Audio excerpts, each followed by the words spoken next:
friends and residents of Tanjong Pagar GRC and Radin Mas SNC. We are having our rally today in Tanjong Pagar. In fact, it's Radin Mas, but Radin Mas and Tanjong Pagar work very closely together. And why did we choose this? Because this is a special place.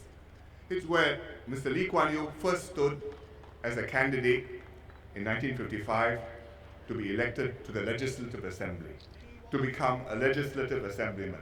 And he won in 1955. And he contested this many times, often fiercely, after that.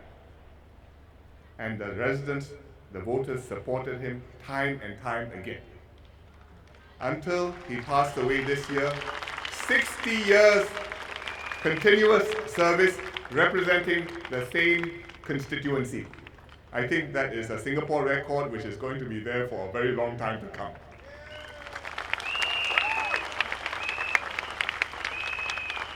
He was able to do this because he had the support of the people, and particularly of the people of the pioneer generation, who worked with him, who trusted him and his team, who showed him and showed themselves what Singapore could do and what they could do, and built Singapore that we have today.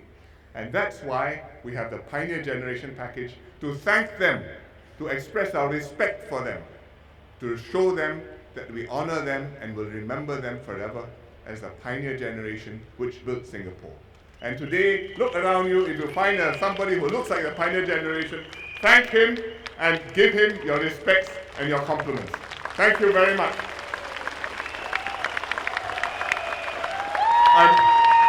I'm looking around on stage, and Side is one.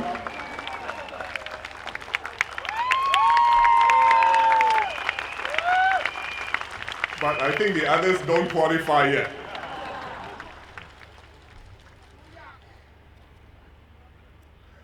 So, because of how we have come here, 50 years, a special journey, 50 years, a turning point, 50 years, a new beginning. So, this year, after the NDP, after the NDR, I called elections. At this point, we are changing direction. Singapore is changing direction. I'm asking you for your mandate, for your support, for your vote, to entrust me and my team, actually me and our people, who is your team, to take Singapore forward in a new direction, onwards and upwards. Tanjong Pagar has changed. When Mr. Lee came here, why did he come here? Because it was a very poor place. Slums, unemployed people, laborers, coolies, dock workers, people who had no quality of life and no hope for the future. And he wanted to give them a better life and a better future. And he did.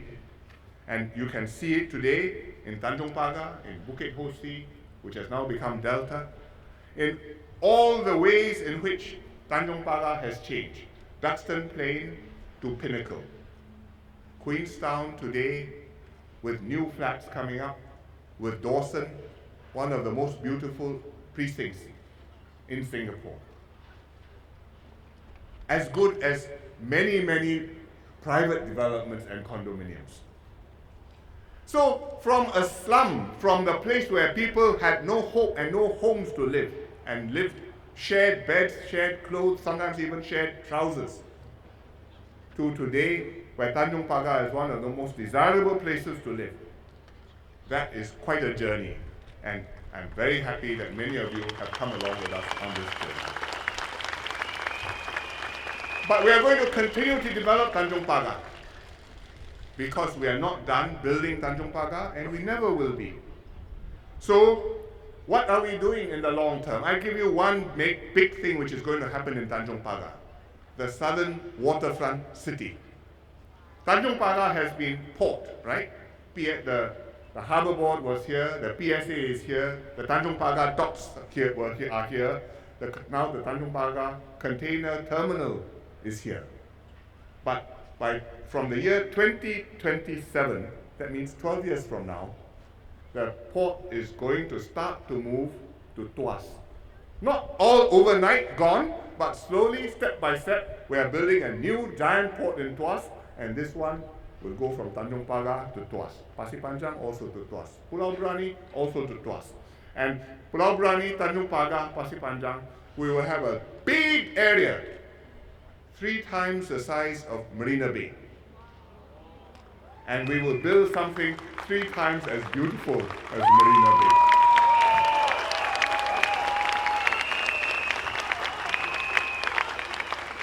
And it is not just hotels and parks, there will be of course, but also homes and offices and places for Singaporeans to work and to live and to play.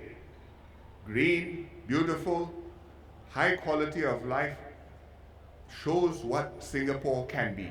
We have space, we have ideas, we can make that happen in Tanjong Pagar.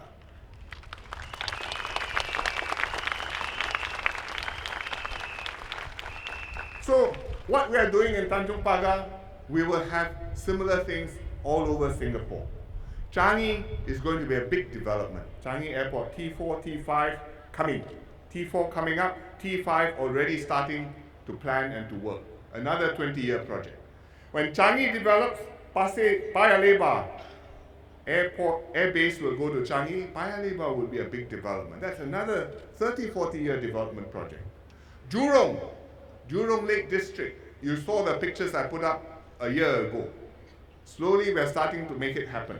We're already going to acquire the land. We will build a high-speed train terminal in Jurong East, so that you not only can live in a good place in Jurong, you want to go to Kuala Lumpur to eat ampang hor fun, have lunch, come back, also can.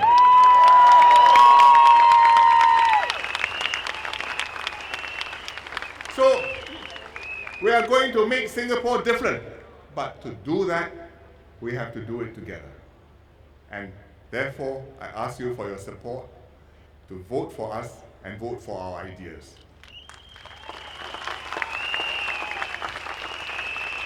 At the same time, we are not just looking at buildings, at infrastructure, at the trees and the grass. We are also taking care of the people, your aspirations, your hopes, your dreams, your concerns. And one of the concerns which Singaporeans have, many Singaporeans have, they always tell me this, is cost of living. 生活费. So I ask, what is cost of living? And I try to understand what people are concerned about when they talk about cost of living. It could also be lifestyle things, because people eat out instead of cooking at home, because people travel more than they used to, and every year several million Singaporeans go overseas. Not all go to Batam. They go many places. Malaysia, Phuket, Hong Kong, Vietnam, China. Every year 1 million Singaporeans go to China. It's amazing. So these cost money. But the big things which cost money, housing, medical care, transportation, education, these especially the government is able to help you. And on housing, I would like to say we have gone a long way to help every Singaporean own a home, to make this a home-owning country. And even then, we are continuing to improve our schemes.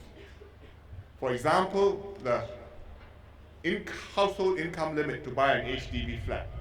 A lot of people, or from time to time at MPS, I got people come to see me, young couples who say, I want to buy HDB flat, but I don't qualify because they earn more than the income ceiling. Income ceiling HDB flat, 10,000. EC, 12,000. So I said, well, if you're earning more than that, maybe you can wait a little bit or buy on the resale market, or you can go private. They said private, a little bit expensive, but HDB I would like to have. So I think it's a reasonable request, and as you know, we are pushing up the income limit. HDB from 10K, we go to 12K, and EC 12K to 14K. So I think more people will be able to afford, will be able to qualify to buy HDB and EC, which I think will be helpful to you. At the same time, we also don't neglect the poor, the lower income. We also want to help the lower income to buy a flat. And in fact, in Singapore, we've helped many low-income people to buy flats, but not all. And there's some who still can't afford a 2-room flat, and there's some who have bought a flat, and then they ran into some trouble because of their family problems, and then they have had to give up the flat, sell off, and they're back in rentals again. And it can be tough for them. So what can we do? I think there are two things which we have done. One, we have restructured, or maybe more than two things. One group is we've restructured the two-room flat scheme so that between the two-room flat and the studio apartments, we now have one scheme, and you can have shorter leases, and people can buy a two-room flat with more subsidies because we've also increased the subsidies for the two when you buy a flat and you're poor. So as I explained in Chinese just now, if you are a low-income household and you're buying a two-room flat, the net price is only $30,000. And many families have actually bought flats, 2 rooms, and been able to afford it. So when we say, and as I explained, in the last 4 years, 1,800 families have bought 2-room flats who are earning less than $1,000 a month. So when I say we have made housing more affordable to help people with the cost of living, I'm telling the truth.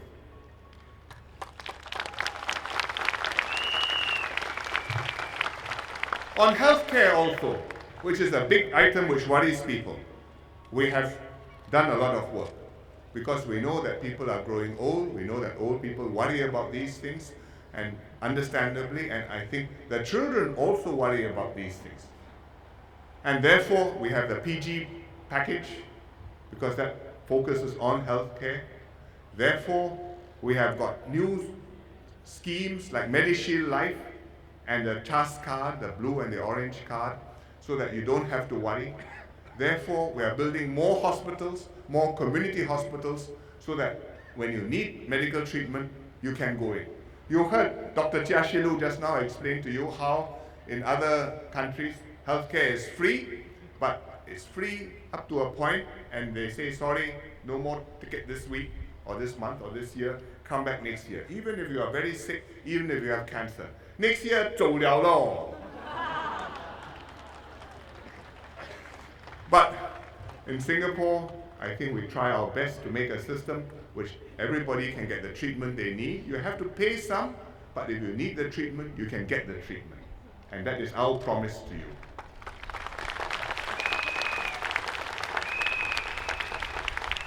And SGH, the old Sepoy Lines Hospital, as I explained just now, we are rebuilding it, and we have a 20-year plan progressively to move piece by piece, and by the time we finish, it will have more capacity, it will have more equipment, it will be modernized, and you will have better service on your doorstep.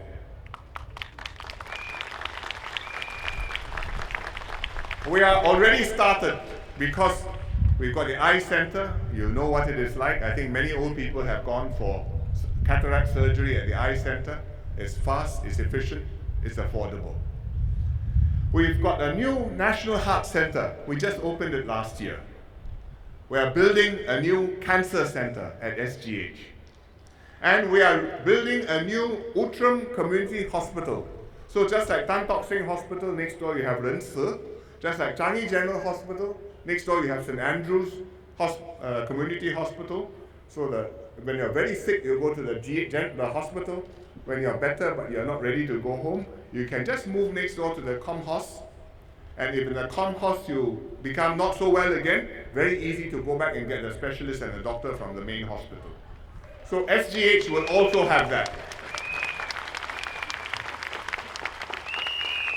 And we've started, and it will be ready in 2020. In other words, we hope by the next general election.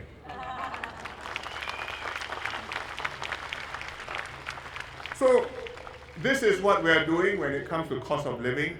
I've only talked about housing and healthcare, but in fact on everything else too. I think we've done a lot, and I will save that for speeches later in this week and next week. So in this general election, you're talking about choosing a government, choosing a leadership team, choosing a direction for Singapore in order to make your lives better, in order to make your children's lives better, in order to make Singapore better.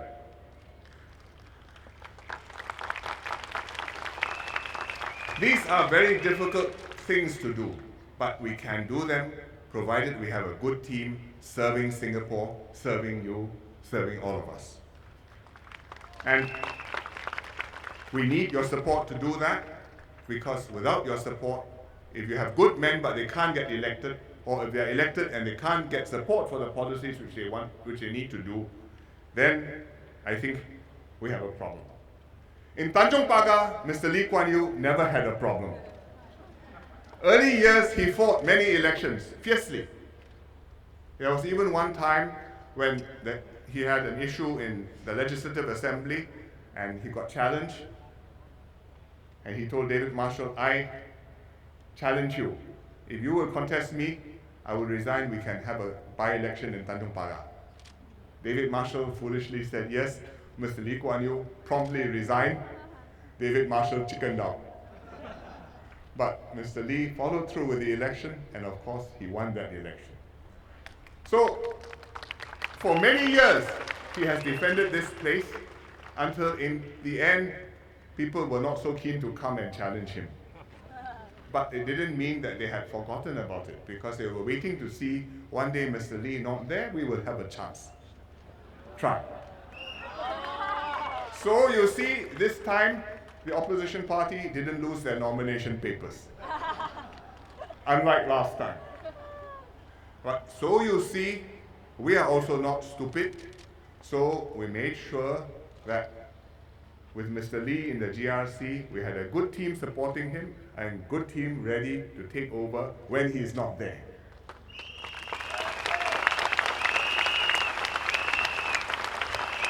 And here, with me on stage, you see my PAP Tanjong Pagar team.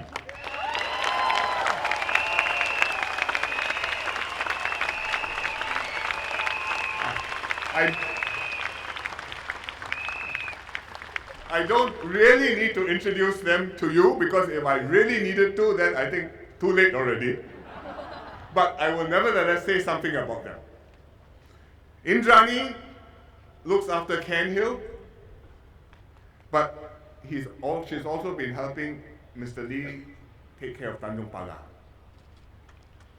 Now, let me tell you something about her which she did not know until recently. Indrani's father was a police officer, and he was the CO of Tanjong Pagar police station.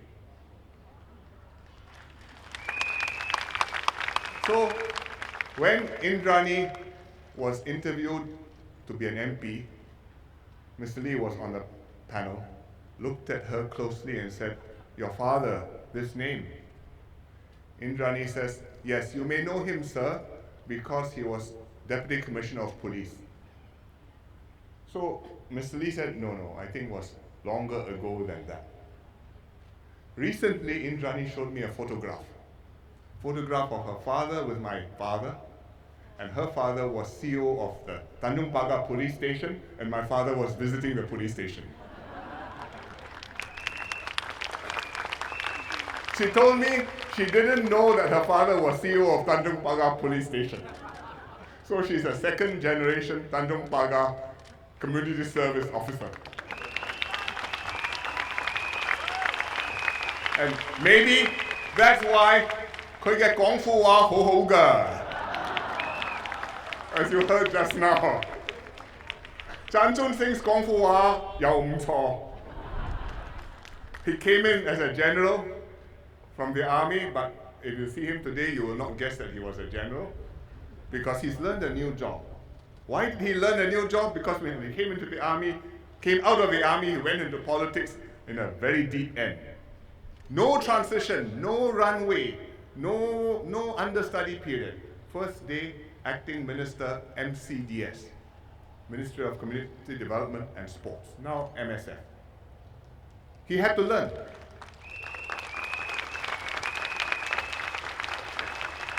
He learned quickly. We restructured, it became MSF, and he made friends on the ground, in the constituency, in Tanjong Pagar, in the unions. So when Lim Swee Say and the S was reaching the age of 62 and the NTUC needed a new Secretary General, The Central Committee discussed it, and they wrote to me and they asked me whether I could release Chan Chun Sing to go to NTUC. I said yes, but you must give me Lim Swee Say back. So we now have a good man in NTUC and a good man now in MOM, and I think that that Chan Chun Sing in NTUC will do good for the workers at the same time as he's serving them.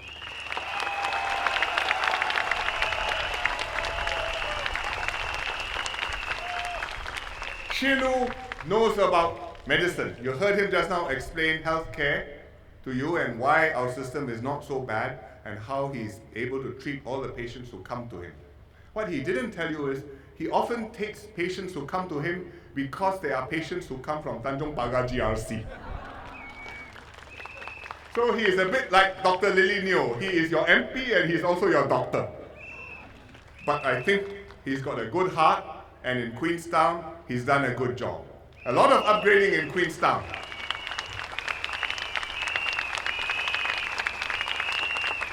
So we've got a big SIRS project. The Duxton is part of the Queenstown area, and he has to take care of it to make sure that residents are not inconvenienced. In the end, they will have a good project. Then we have Joan Pereira. Let me tell you how we found out about Joan. She works, or used to work in PA. First, she was in charge of SDS. That means getting couples to come together and get married. She was quite good, so we put her upgraded to older people, active aging. Very successful. Now we have more than 500,000 people active aging. So one day I was attending a PA board meeting and she was briefing us, and Lim Boon Heng leaned over and said, "What do you think?" I said, "Not bad." So then we decided to bring her to Tanjong Pagar because Tanjong Pagar has quite a lot of old people, and I think Joan, where's Joan, knows how to look after old people too.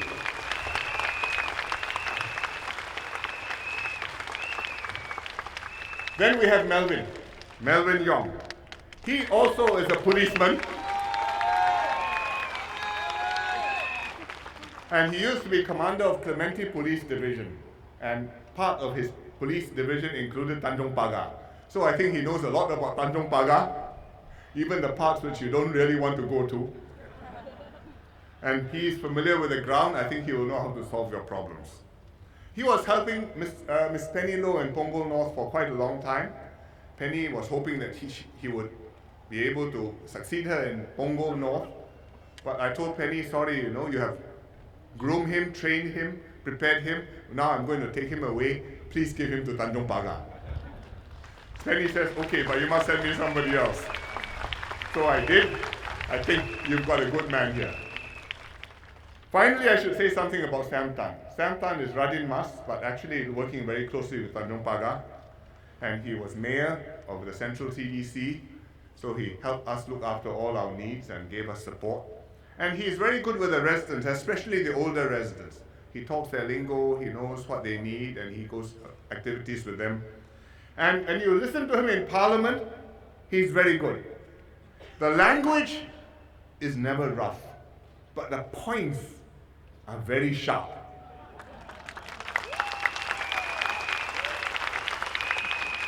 So, because of that, I decided, Sam, you better come in, or I'll make you an MOS. And I think he has fighting spirit, and he will fight for you.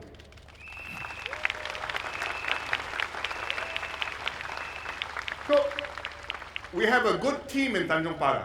Honest, capable, most of all these are people of integrity. You can trust them. Because in politics, it's not just what you say, it's not how good you are at making a speech. Not so hard to stand on a platform like this and look good. Smile, wave a little bit, relax. Anybody can do that. Train you can. But if your heart is wrong, cannot be trained. Nothing you can do unless the heart is put right. And in politics, the heart has to be right. Your character is crucial. You must be honest, you must have integrity, you must want to serve, you must care for people. You cannot afford to be selfish, you cannot afford to cover up and just ela a little bit and tai chi, okay, tomorrow I solve tomorrow's problem later on. So therefore, when the PAP looks for candidates, when we interview people, that is what we're looking for. The IQ we can find out, the CV we can read, but the heart we have to find out. How do we find out? We ask other people, not just the superiors, but the friends, not just the friends, but the subordinates. We ask around amongst the public, if you have been around. When we put you on the ground, we take a look and then we get feedback from the ground. They like this person or they don't like this person. Why? Is it because he's a bit awkward? Well, can teach him to smile a bit more. But if it's because he's not very caring about people, not interested, then we have to think again. And that's what we do. I don't know what the other parties do. Different. Because sometimes we have candidates with flawed characters, people who should never be in politics, but they just sweep this aside. They hope that after some years, slowly it will disappear into the distance, forgotten. Then they say, we look forward. Please don't look behind, you might find my black tail. I think that's very dangerous. We have to look behind. Whose tail is that one? Why is it there? How do you explain? Have you really changed? So, that's one thing which can happen. The other thing which can happen is when people do something wrong, and they don't fix it, they don't admit it, they pretend it doesn't exist, they explain why it's not a problem. And then sometimes they say, well, I haven't been sent to jail. I've done something wrong, I should have gone to jail. I'm not in jail, so everything is okay. I think if our standard for politics is that the people who are in politics should not be in jail, then I think Singapore is in very serious trouble. We must have high standards for politics. Do you care? Are you doing the right thing? Are you doing your best? Are you serving Singapore well? Not, am I in jail? If not, I'm okay. What kind of people are these? So that is what we have to keep in every election, and we have to remember that. Discuss the issues, important. Discuss the future of the country, that's what this election is about. But also take a look at the people we have, the people they have, and ask yourself, ask them, what sort of people are you? What do you represent? Is your heart really with me? We will do our best in the PAP to give you the best team we can. We will fight for you, we will act for you, we will work for you. And it's a formula which has worked, it's a formula which will continue to work for Singapore, provided you support us. Keep that success, keep that magic, make sure that we are together with you, for Singapore, and many more successful years will come. Thank you very much.